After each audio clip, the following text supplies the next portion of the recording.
You wouldn't build a house without a foundation, so why try to build a business without one?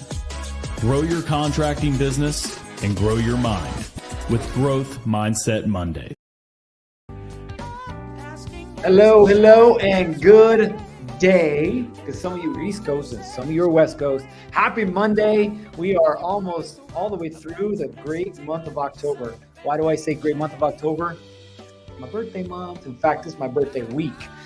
I'll put my address down below. You guys can send cake, cookies, any other kind of sweets, because that's my jam. Well, if you're here live with us, you guys know the drill. Drop your name, your business name, and where you're from, and we will give you a shout out. Well, it's been kind of an interesting week, the last week. I know I told you I was going to have a backdrop. Don't worry, I did order it. It just didn't get here in time.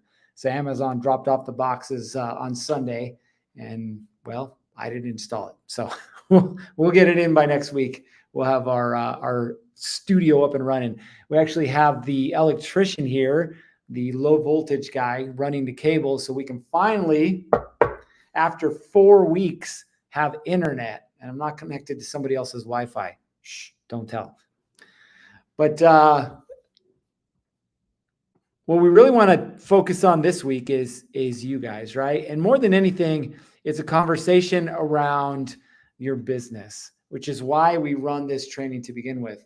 Now, again, if you guys are here live with us, go ahead and drop your name, your business name, and where you're from, and we'll make sure that we shout you out. Now, I have a question for you. How many of you have attempted to hire somebody in the last year and they didn't make it more than 30 days? So how many of you have attempted to hire somebody in the last year and they didn't make it past 30 days? Go ahead and drop a me or a hand raise in the comments. Last 30 days, you tried to hire somebody and they didn't make it. So we've got Melissa here, a little shout out from Tucson, Arizona. Congratulations on you guys finally not being over 100 degrees. It's been pretty warm down there. And thank you for the birthday shout out.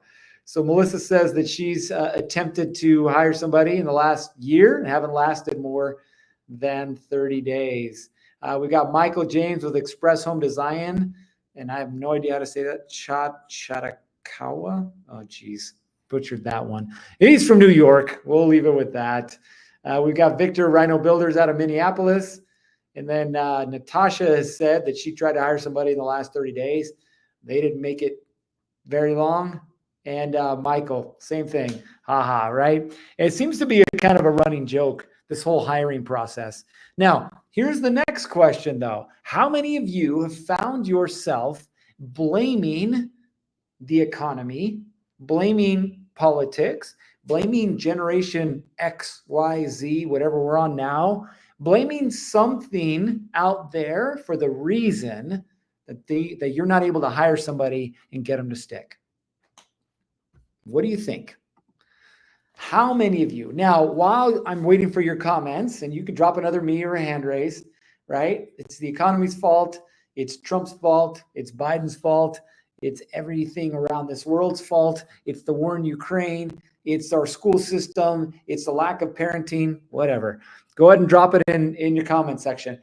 Now, while you guys are doing that, I'll share a little story for you. 3 weeks ago, I hired my first in a long time in-person assistant. And she's our event coordinator. She helps with our clients. And I brought her in, and her first day was the second day of our 2-day workshop.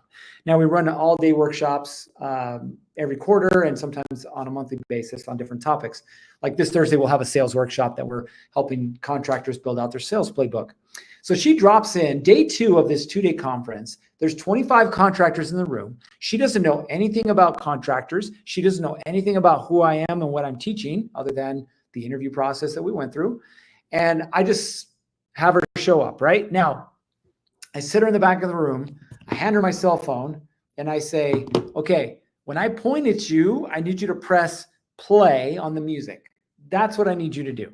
And she's like, that's all? I was like, yes, that's all. And then she's like, well, why is that all? I was like, because there's so much going on right now that if I try to explain it to you, I would fail miserably and you would be completely overwhelmed. She's like, okay, totally get it. So for the next 2 hours when we had breaks, she would hit the play button and turn on the music, right? And so we would have music while we were workshopping and writing and sharing and that kind of stuff.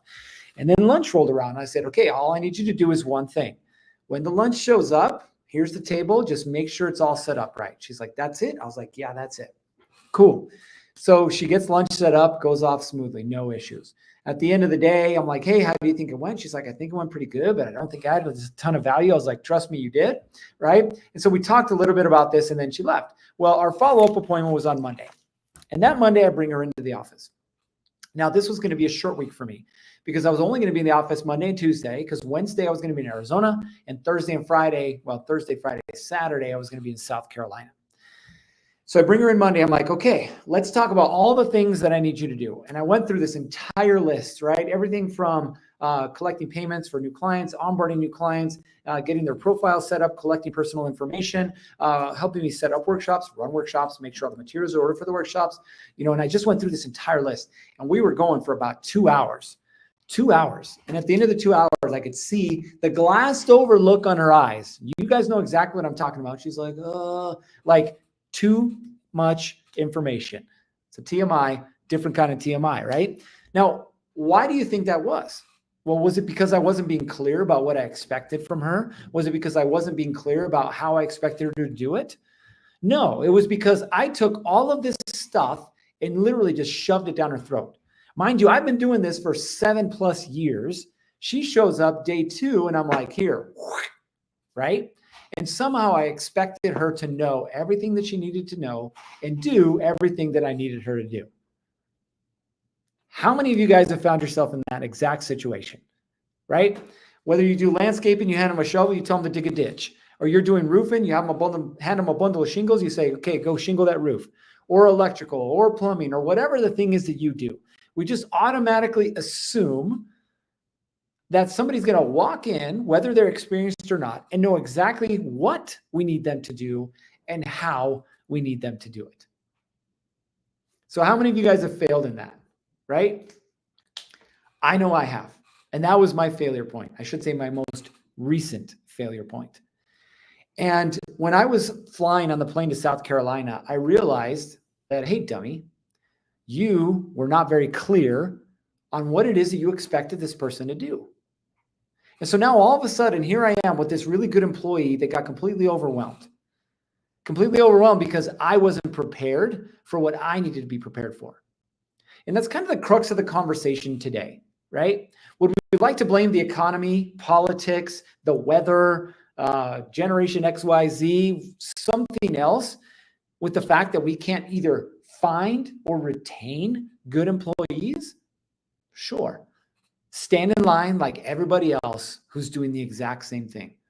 Or you could be like the quality contractors who don't have issues hiring, who don't have issues retaining. Now, have you ever asked yourself why? Why do they not have the issues that you seem to have? Well, we'll give a couple of shout outs as we continue the conversation. Michael says, Jamestown's Lakewood, New Jersey. Thank you. Daniel says, good thing this is being recorded. Yes, sir. Daniel's checking in from Noble Custom and Glass. A little late, but we're glad you're here. Michael says, that's for a business manager, not a simple employee. Some people need slower guidance, one thing at a time. You're onto something there, Michael, 100%, right? So here's the truth. And this is the hardest thing for me to learn. And it's also the hardest thing for me to understand as I continue to grow my business, right? The truth is you don't struggle to find good workers the way that you think you do. Now, we could talk about the numbers of qualified workers in the space. Yes, I know there's less qualified contractors, less qualified employees. Yes, that number is true. But does that mean that there aren't good ones out there? No, it doesn't. Here's the real issue. The real issue, and this is where if I had a mirror, I would insert the mirror here. I'd be like, the real issue is you. You. And so here's your image right here. I want you to pretend, if you're driving, don't do this. I want you to pretend that you're looking in the mirror, right? Look in the rearview mirror. If you're at your house, look in the mirror in the hallway closet or in the bathroom. Hopefully you're not sitting on the toilet watching this right now, but hey, who am I to judge? But I want you to think for a second, if you were staring at yourself in the mirror, what would you see? What would you see? Now, initially, we all go to the same place. We go to the same place where we're like, oh, my hair's getting a little gray. You know, I got some bags under my eyes, or that beard's coming in nice, right? Very physical qualities or attributes. That's the first thing that we look at. But is that really what we should be looking at? I want you to take a second and dive a little deeper. And when I say the man or the woman in the mirror, I want you to consider who it is that you see. Not physically, but start looking around on the inside. One of the most powerful questions that I was ever presented, and this was in conversation, was, would you want to work for you? It's a really interesting question to ask, right? Because you think about this. From the outside, you're like, I'm the best boss. I offer the best compensation package. I have the best swag. I work the best hours. I offer the best pay, right? We think this stuff, but are you that guy or that girl that nobody wants to work for? And they don't want to work for you, and there's no clear direction, right? There's no clear understanding of what needs to happen. You lose your temper quickly. You don't spend enough time training. You don't spend any time rewarding, right? We can go on down this list. But are you that person?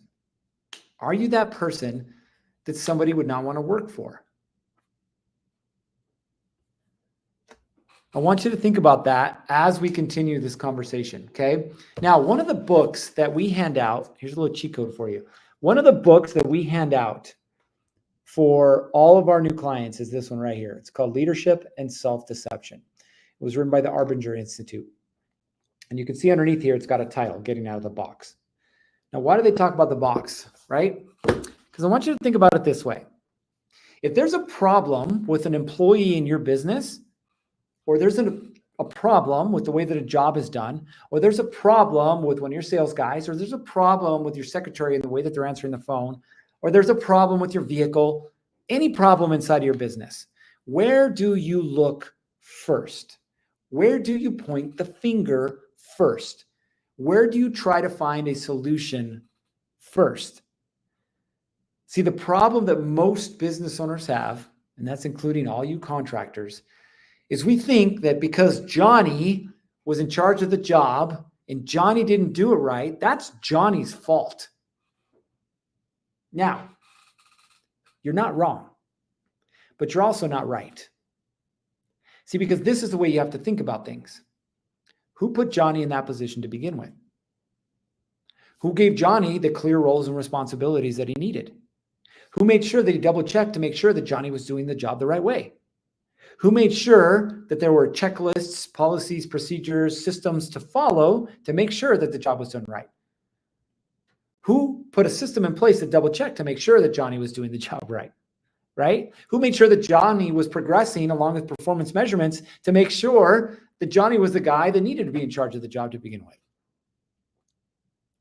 None of us, right? We're always like, Johnny, you idiot. Johnny, you a-hole. Johnny, you insert the blank. I can't believe you messed up on another job. And we think that Johnny's the problem. But the truth is, you staring back at this computer screen, you looking in the mirror right now, you're the problem. Now, I don't want you to take that the wrong way, and I don't want you to take it in a negative light, because here's what I want you to understand. If you can't accept responsibility for a problem, can you ever fix it?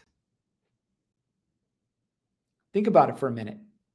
If it's your wife's fault that the dishes weren't done, can you fix the problem? No, because it's your wife's fault. If the truck didn't get gassed up the night before, now you got to stop at the gas station, putting you behind. Whose fault is it? Right? We can go on down the list here. Now, I get it. Some of you guys are like, well, I do more than my wife, or my wife does more than me. Okay, fine, whatever. I get it, right? We're using this as an example. But I want you to think about this, though. If you can't own the problem, you cannot create the solution. And that's what this whole book is about. So if you have a problem right now with your people, odds are it has less to do with them and more to do with this right here, your leadership and your ability to lead people. Robin, that's a great comment there. I'm never telling the wife she did something wrong. Hey, I've been married, by the way, next year will be 25 years of being married. Trust me, there was a period of time in my life where I blamed my wife, and let's just say it didn't go so well. So yes, you are correct. But listen, your business is your business, and you are the leader of your business. And in order for your business to grow, in order for your business to overcome problems, in order for your business to be more profitable, in order for your business to insert blank, you have to take responsibility for it. Now, don't confuse responsibility with ownership, okay? That doesn't mean that you have to do all the work. Give you a perfect example. Here in this new office, we don't have enough keys to open the front door. So I got to get new keys. And so this weekend, I'm thinking about the keys that I got to get made. And I show up at the office and I'm like, wait a minute. Why do I have to do that? I have an assistant that could do that. So I send her a message, send her a picture of the key. I said, do some research for me. We need to find somebody who can handle this. She calls, I think it was 15 different people. Gets back to me with the one that says they can do it, that is closest. She sends me their address. Cool, awesome. She had the ownership over finding it. My responsibility as a leader was a clear understanding of what I need you to do and how I need you to do it. Right? Now that's a good example. Now, sometimes it doesn't happen that way. But what are we doing to make sure that we're dealing with that? So listen, I want to go back to the foundation, right? A reality check, if you will. The issue is rarely a shortage of talent. The real problem is that most contractors haven't invested in a few different things. And I've talked about these, but I want to reiterate them. Number one, the right systems and processes. When we onboard a new contractor, we do an assessment, okay? And we always talk about what is your assessment, or what are you doing right now that you're not, or you shouldn't be doing, or what are you not or doing that you shouldn't be doing, right? And so we're constantly gauging this. And so the assessment gives us this ground floor of understanding. I don't care how much money you're generating a year. That's not what my concern is. My concern is, what does your foundation of system and processes look like? And we start at the beginning, building that thing out. If you're going to hire somebody, what are you hiring them to do, and how do you expect them to do it? If that's not clear, don't go hire somebody, because there's a higher likelihood they're going to fail because they don't know what's expected of them. The second thing, the right onboarding and training programs to bring people up to your standards. I get it. People want to live the Google life. You know, they want to have free lunches and nap rooms and, you know, massages and whatever, like, but that's not a reality. Okay. People are willing to work hard, but they're willing to work hard for the right people and the right reasons. There's a cabinet company I work with here locally, and the owner, Wendy, was just in here earlier today, and we were talking about this exact thing. She said, I got a crew that does all our cabinet installs. And I was like, awesome. How did you find them? She's like, I found them on another job. I'm like, great. How did they end up working with you? She's like, we had a great conversation. They were traveling around the country doing multifamily installs. And so I asked them, I was like, do you want to keep traveling the country or do you want to stay locally and I can keep you guys employed? Well, what do you think they said? Well, they got tired of traveling. They want to spend more time with their families and everything. So she created an environment where they could get what they wanted. This lack of, having to travel all over the country. So local mobility, and she could get what she wanted, which was actually having a crew that knew what they were doing, could get stuff installed accurately, quickly, and move on to the next thing. Right? So that's what we're looking for. Now, the third thing, and this buys into the same thing, right? The right culture and leadership development. The right culture and leadership development. How many of you guys have your core values defined? Like who you are as a company? How many of you use those core values in your hiring and firing process, right? We got Robin here with a comment. Robin says, I was an HR manager for 25 years. My philosophy when hiring somebody was no surprises. That meant making sure they were trained and understood the job. And if they had problems, they felt comfortable. Beautiful. It's great. That's great, right? That's a philosophy now you got to take into this new world. But I want to share a little video for you. Let me see if I can find it here. We talk about communication, right? We talk about making sure that someone understands what it is that we need them to do. Now, I may be dating myself, but you guys have probably seen this movie here. Let's see. Justin, can we bring that up? Connor! Who died, Lee? You! Detective you? Not you, you! Who? You! Who? Do you understand the words that are coming out from my mouth? Don't nobody understand the words that are coming out of your mouth, man. So it's a little hard to hear, right? But that's the old Rush Hour movie with Jackie Chan and Chris Tucker. And they're in the middle of fighting the bad guys, right? And they're trying to communicate. And the big frustration is because of the lack of communication. Don't you understand the words that are coming out of my mouth? Man, nobody understands the words that are coming out of your mouth, right? And we laugh and it's funny, right? Because one guy's Asian and one guy's African-American. But the truth is, like, that's what happens on the job site. That's what happens in your office. That's what happens every single day with the people that you're working with, right? This lack of communication. And so how is it that we overcome this lack of communication? Well, we learn to communicate properly, right? I'll give you a perfect example. When I was working as a police officer, right? I spent a ton of my years working undercover, SWAT, narcotics, all that fun stuff.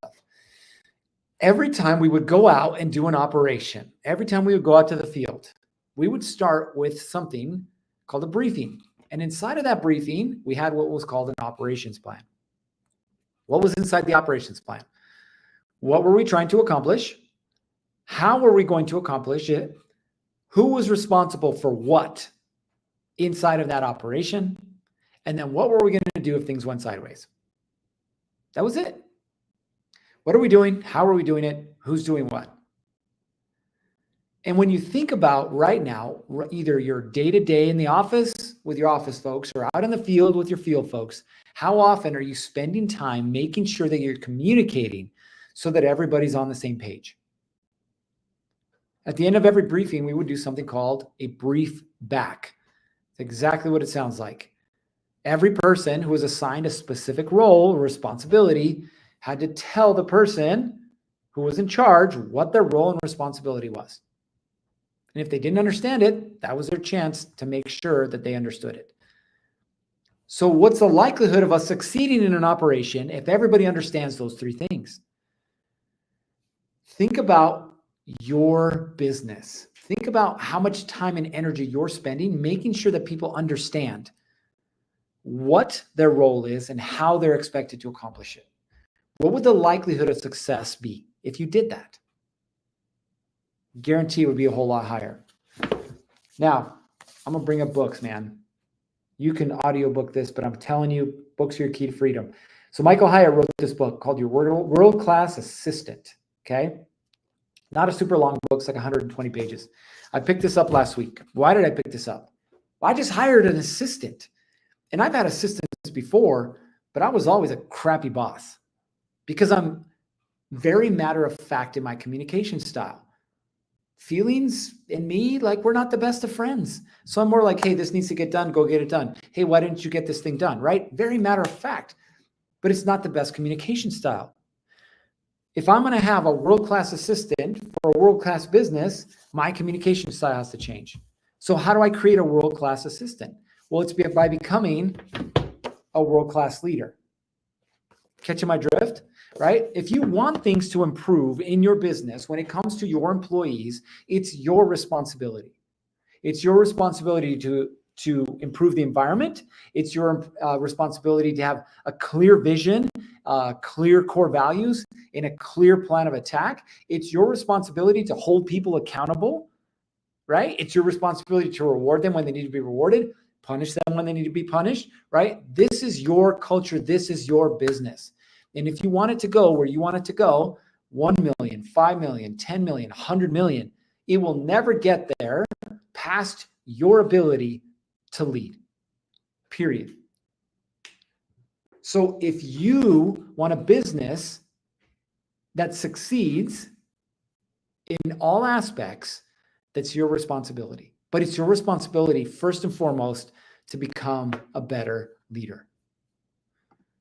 Daniel has a comment here. He says, when you point your finger, your thumb points up back at you, right? So remember, like, look at this. How many fingers I have pointing back at me?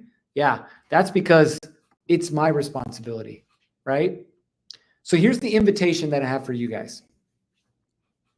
Do the man or woman in the mirror test. Go look in a mirror. And once you get past the physical things, look at yourself on the inside as a leader. Where are you coming up short? Where could you improve? What are some things that need to change? And then go and implement those things into your business. I'm going to tell you right now, the reason that there aren't more successful contractors has less to do with the lack of talented employees and more to do with the owner getting in his or her own way. So get out of your way. Become a better leader. Learn to empower your people. Learn to hold them accountable. Learn to reward them. Bring them along with you in your journey to success.